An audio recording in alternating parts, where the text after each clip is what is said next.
Alaska's rugged Chugach Mountains are the setting for the 1992 World Extreme Skiing Championships. This glacial range is accessible only by helicopter, but the challenges of this remote site near Valdez has helped attract some of the world's most adventurous skiers to compete. 28-year-old extreme skier Garret Bartelt prepares to push himself off the cornice of the steep mountain. He plans to ski down his 2,800-foot vertical drop while avoiding the rocky obstacles that make up this inhospitable landscape.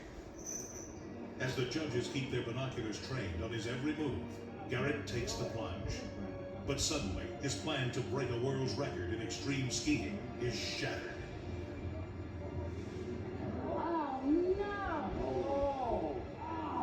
The fall begins so fast and furious that it is impossible for Garrett to regain his footing.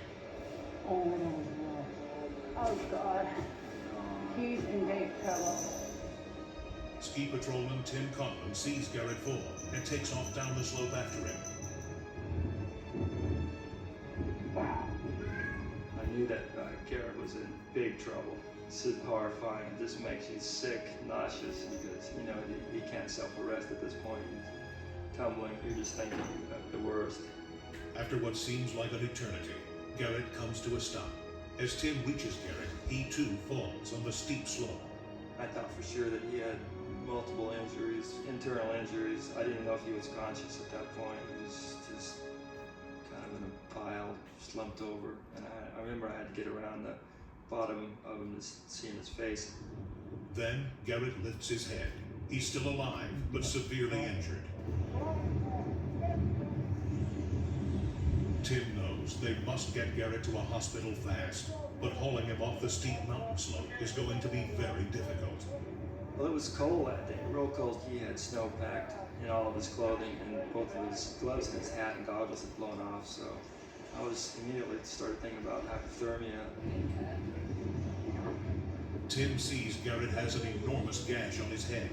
He remembers that when Garrett tumbled past an exposed rock there, his leg flew up over his shoulder and his boot bashed his skull.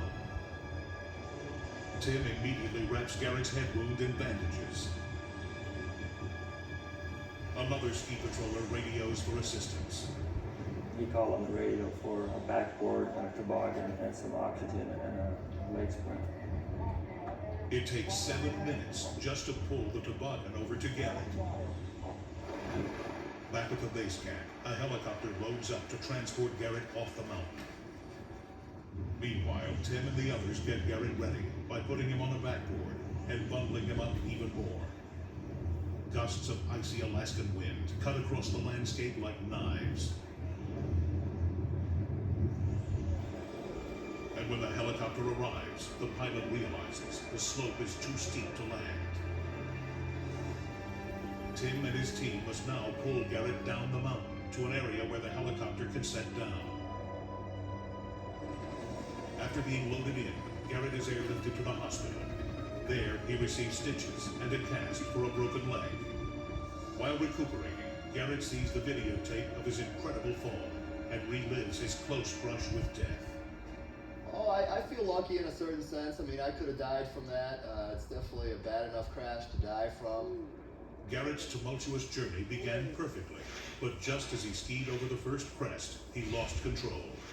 The run itself was a steep section with varied snow conditions. So what I was doing is I'm going very slow. I'm looking down. I see my line when my ski gets caught in a little hole or a ridge. When I lost my balance and started toppling over, the speed increased. It got more and more difficult. Damn. Oh God, no. Oh. Just got going faster and faster and faster, and it wasn't looking good. As I'm tumbling down, basically I'm just seeing sky, I'm seeing snow, I'm seeing just glances of the side and the rocks to the side of me and below me, but everything's happening pretty quick, so it's kind of a blur. Amazingly, Garrett misses jagged rock outcroppings, only to strike a small boulder. Once I hit the rock about 600 feet down, then I was ragdolled. Broke my leg in 3 spots, and my leg actually came up behind me, and my boot popped me in the head here.